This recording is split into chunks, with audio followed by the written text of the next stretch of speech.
ರಾಜ್ಯದಲ್ಲಿ ನವೆಂಬರ್ ಕ್ರಾಂತಿಯ ಬಗ್ಗೆ ಪ್ರಬಲವಾದಂತಹ ಚರ್ಚೆಗಳಾಗ್ತಾ ಇವೆ. ಈ ಚರ್ಚೆಯ ಮಧ್ಯೆಯೇ ರಾಹುಲ್ ಗಾಂಧಿ ರಾಜ್ಯಕ್ಕೆ ಭೇಟಿ ಕೊಡ್ತಿದ್ದಾರೆ. ರಾಜ್ಯಕ್ಕೆ ರಾಹುಲ್ ಗಾಂಧಿ ಆಗಮನಕ್ಕೆ ದಿನಾಂಕ ಫಿಕ್ಸ್ ಆಗಿದೆ. ಕ್ರಾಂತಿ ನಡೆಯುತ್ತೆ ಅಂತ ಹೇಳಲಾದಂತಹ ನವೆಂಬರ್ ತಿಂಗಳಿನಲ್ಲೇ ನವೆಂಬರ್ 20ನೇ ತಾರೀಕು ರಾಹುಲ್ ಗಾಂಧಿ ರಾಜ್ಯಕ್ಕೆ ಎಂಟ್ರಿ ಆಗ್ತಿದ್ದಾರೆ. ಅವರ ಎಂಟ್ರಿಯ ನಂತರ ನಾಯಕತ್ವ ಬದಲಾವಣೆಯ ಗೊಂದಲಗಳಿಗೆ ತೆರೆ ಬೀಳಲಿದೆಯಾ?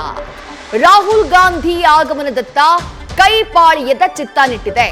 ಕಾಂಗ್ರೆಸ್ ಹೈಕಮಾಂಡ್ ಅಂತಾನೆ ಪರಿಗಣಿಸಲ್ಪಡುವಂತಹ ರಾಹುಲ್ ಗಾಂಧಿ ಅವರು ನವೆಂಬರ್ 20ಕ್ಕೆ ಎಂಟ್ರಿ ಆಗ್ತಿದ್ದಾರೆ, ರಾಜ್ಯಕ್ಕೆ ಭೇಟಿ ಕೊಡ್ತಿದ್ದಾರೆ. ಆ ಭೇಟಿಯ ಸಂದರ್ಭದಲ್ಲಿ ಸದ್ಯ ರಾಜ್ಯದಲ್ಲಿ ಆಗ್ತಾ ಇದೆಯಲ್ಲ, ರಾಜ್ಯ ರಾಜಕಾರಣದಲ್ಲಿ ಬಹಳ ಬಿಸಿ ಬಿಸಿಯಾಗಿ ಚರ್ಚೆ ಆಗ್ತಾ ಇದೆಯಲ್ಲ ನವೆಂಬರ್ ಕ್ರಾಂತಿಯ ಬಗ್ಗೆ, ನಾಯಕತ್ವ ಬದಲಾವಣೆ, ಸಂಪುಟ ಪುನರಚನೆ, ಈ ಚರ್ಚೆಗಳು ಏನಾಗ್ತಾ ಇದೆ, ಆ ಚರ್ಚೆಗಳಿಗೆ ತೆರೆ ಎಳೆಯುವಂತಹ ಕೆಲಸವನ್ನ ರಾಹುಲ್ ಗಾಂಧಿ ಮಾಡ್ತಾರಾ?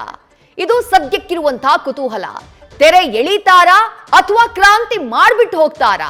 ಈ ರೀತಿಯಾದಂತಹ ಕುತೂಹಲಕಾರಿ ಚರ್ಚೆ ರಾಹುಲ್ ಗಾಂಧಿಯವರ ಭೇಟಿಗೆ ಸಂಬಂಧಪಟ್ಟ ಹಾಗೆ ನಡೀತಾ ಇದೆ.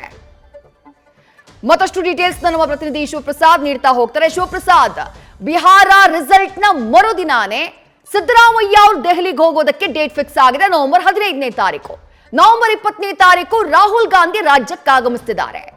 ಈ ಭೇಟಿ ಕ್ರಾಂತಿಯ ಚರ್ಚೆಗೆ ಫುಲ್ ಸ್ಟಾಪ್ ಇಡೋದಕ್ಕ ಅಥವಾ ರಾಜ್ಯದಲ್ಲಿ ಕ್ರಾಂತಿ ಮಾಡಿ ಹೋಗೋದಕ್ಕ? ಶಿವಪ್ರಸಾದ್, ಖಂಡಿತವಾಗಿ ವಿದ್ಯಾಶ್ರೀ, ಈಗಾಗಲೇ ನವೆಂಬರ್ ಕ್ರಾಂತಿ ವಿಚಾರ ಕುರಿತಂತೆ ಕಾಂಗ್ರೆಸ್ನ ಹಲವು ನಾಯಕರು ತಮ್ಮದೇ ಆದಂತಹ ಅಭಿಪ್ರಾಯವನ್ನು ಕೂಡ ವ್ಯಕ್ತಪಡಿಸ್ತಾ ಇದ್ದಾರೆ. ಮುಂದಿನ ವಾರ ಸಿಎಂ ಸಿದ್ದರಾಮಯ್ಯ ಅವರು ಕೂಡ ದೆಹಲಿಗೆ ಹೋಗ್ತಕ್ಕಂಥ ವಿಚಾರ ಕುರಿತಂತೆ ಕೂಡ ಚರ್ಚೆ ಆಗ್ತಾ ಇದೆ. ಇದರ ನಡುವೆಯೂ ಕೂಡ ಮುಂದಿನ ತಿಂಗಳು ನವೆಂಬರ್ 20 ರಾಹುಲ್ ಗಾಂಧಿ ಅವರು ರಾಜ್ಯಕ್ಕೆ ಬರ್ತಾ ಇದ್ದಾರೆ. ಪ್ರಮುಖವಾಗಿ 100ಕ್ಕೂ ಹೆಚ್ಚು ಕಾಂಗ್ರೆಸ್ ಭವನಗಳ ನಿರ್ಮಾಣ ಮಾಡತಕ್ಕಂಥ ವಿಚಾರ ಕುರಿತಂತೆ ಈಗಾಗಲೇ ಆಯಾ ಜಿಲ್ಲಾಧ್ಯಕ್ಷರು ಮತ್ತೆ ಶಾಸಕರಿಗೆ ಸೂಚನೆಯನ್ನ ನೀಡಲಾಗಿತ್ತು. ಇದರ ಶಂಕುಸ್ಥಾಪನೆಗಾಗಿ ರಾಹುಲ್ ಗಾಂಧಿ ಅವರು ಮತ್ತೆ ಮಲ್ಲಿಕಾರ್ಜುನ್ ಖರ್ಗೆ ಅವರು ರಾಜ್ಯಕ್ಕೆ ಅಂದ್ರೆ ಬೆಂಗಳೂರಿಗೆ ಬರಲಿದ್ದಾರೆ. ಇದರ ನಡುವೆ ಈಗಾಗಲೇ ಕ್ರಾಂತಿ ವಿಚಾರ ಇರ್ಬೋದು, ಸಚಿವ ಸಂಪುಟ ಪುನರ್ರಚನೆ ವಿಚಾರ, ಜೊತೆಗೆ ಕ್ರಾಂತಿ ವಿಚಾರ ಕುರಿತಂತೆ ಏನು ಚರ್ಚೆ ಆಗ್ತಾ ಇದೆ ಅಂದ್ರೆ ನಾಯಕತ್ವ ಬದಲಾವಣೆ ವಿಚಾರ ಕುರಿತಂತೆ ಶಾಸಕರುಗಳು ತಮ್ಮದೇ ಆದಂಥ ಅಭಿಪ್ರಾಯವನ್ನ ಹೇಳ್ತಾ ಇರ್ತಕ್ಕಂಥ ಈ ಸಂದರ್ಭದಲ್ಲಿ ರಾಹುಲ್ ಗಾಂಧಿ ಅವರ ರಾಜ್ಯ ಭೇಟಿ ಸಾಕಷ್ಟು ಕುತೂಹಲಕ್ಕೂ ಕೂಡ ಎಡೆ ಮಾಡಿಕೊಟ್ಟಿದೆ.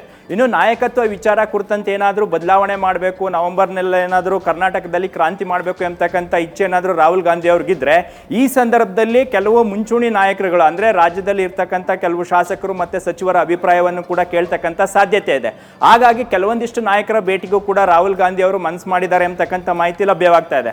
ಸದ್ಯ ಸಿಎಂ ಸಿದ್ದರಾಮಯ್ಯ ಅವರು ದೆಹಲಿಗೆ ತೆರಳತಕ್ಕಂಥ ಈ ಸಂದರ್ಭದಲ್ಲಿ ರಾಜ್ಯದಲ್ಲಿನ ಬೆಳವಣಿಗೆಗಳ ಕುರಿತಂತೆ ಹೈಕಮಾಂಡ್ಗೆ ವರದಿಯನ್ನು ಕೂಡ ನೀಡಲಿದ್ದಾರೆ ಎಂಬತಕ್ಕಂಥ ಮಾಹಿತಿಯು ಕೂಡ ಈಗ ಗೊತ್ತಾಗಿದೆ. ಇದರ ನಡುವೆ ಅದನ್ನಾಧರಿಸಿ ರಾಹುಲ್ ಗಾಂಧಿ ಅವರು ನವೆಂಬರ್ 20ಕ್ಕೆ ರಾಜ್ಯಕ್ಕೆ ಆಗಮಿಸಿ ಇಲ್ಲಿರ್ತಕ್ಕಂಥ ಕೆಲವು ನಾಯಕರ ಅಭಿಪ್ರಾಯದ ಜೊತೆಗೆ ಸ್ಥಳೀಯ ಸಂಸ್ಥೆಗಳ ಸಿದ್ಧತೆಗಳ ಕುರಿತಂತೆನೂ ಕೂಡ ಅಂದ್ರೆ ಪಕ್ಷ ಸಂಘಟನೆ ವಿಚಾರ, ನಾಯಕತ್ವ ಬದಲಾವಣೆ ವಿಚಾರ, ಆಡಳಿತ ಯಂತ್ರಕ್ಕೆ ವೇಗ ನೀಡ್ತಕ್ಕಂಥ ವಿಚಾರ ಕುರಿತಂತೆನೂ ಕೂಡ ಕೆಲವೊಂದಿಷ್ಟು ಮಾಹಿತಿಯನ್ನು ಕೂಡ ರಾಹುಲ್ ಗಾಂಧಿ ಅವರು ಕಲೆ ಹಾಕಲಿದ್ದಾರೆ ಎಂಬತಕ್ಕಂಥ ಮಾಹಿತಿ ಲಭ್ಯವಾಗ್ತಾ ಇದೆ. ಹಾಗಾಗಿ ನವೆಂಬರ್ ಕ್ರಾಂತಿಗೆ ಏನಾದರೂ ಹೈಕಮಾಂಡ್ ನಾಯಕರು ಸಿದ್ಧತೆಯನ್ನು ನಡೆಸಿದ್ರೆ ರಾಹುಲ್ ಗಾಂಧಿ ಅವರ ನವೆಂಬರ್ 20ರ ರಾಜ್ಯ ಭೇಟಿ ಸಾಕಷ್ಟು ಕುತೂಹಲಕ್ಕೂ ಕೂಡ ಎಡೆ ಮಾಡಿಕೊಟ್ಟಿದೆ. ಈಗಾಗಲೇ ಕೆಲವೊಂದಿಷ್ಟು ನಾಯಕರುಗಳು ಕೂಡ ಹೈಕಮಾಂಡ್ ಭೇಟಿಗೆ ಸಿದ್ಧತೆಯನ್ನು ನಡೆಸ್ತಾ ಇದ್ದಾರೆ. ಇದರ ಜೊತೆಗೆ ರಾಹುಲ್ ಗಾಂಧಿ ಅವರು ಯಾವ ಸಮನ್ವಯ ಸೂತ್ರವನ್ನ ರಾಜ್ಯ ನಾಯಕರಿಗೆ ನೀಡ್ತಾರೆ ಎಂಬುದನ್ನು ಕೂಡ ಕಾದು ನೋಡಬೇಕಾಗಿದೆ. ವಿದ್ಯಾಶ್ರೀ, ಥ್ಯಾಂಕ್ ಯು ಶಿವಪ್ರಸಾದ್ ತಮ್ಮೆಲ್ಲ ಡೀಟೇಲ್ಸ್ಗೆ. ನ್ಯೂಸ್ ಫಸ್ಟ್, ನಿರ್ಭೀತಿಯಿಂದ ನಿಮ್ಮ ಪರವಾಗಿ.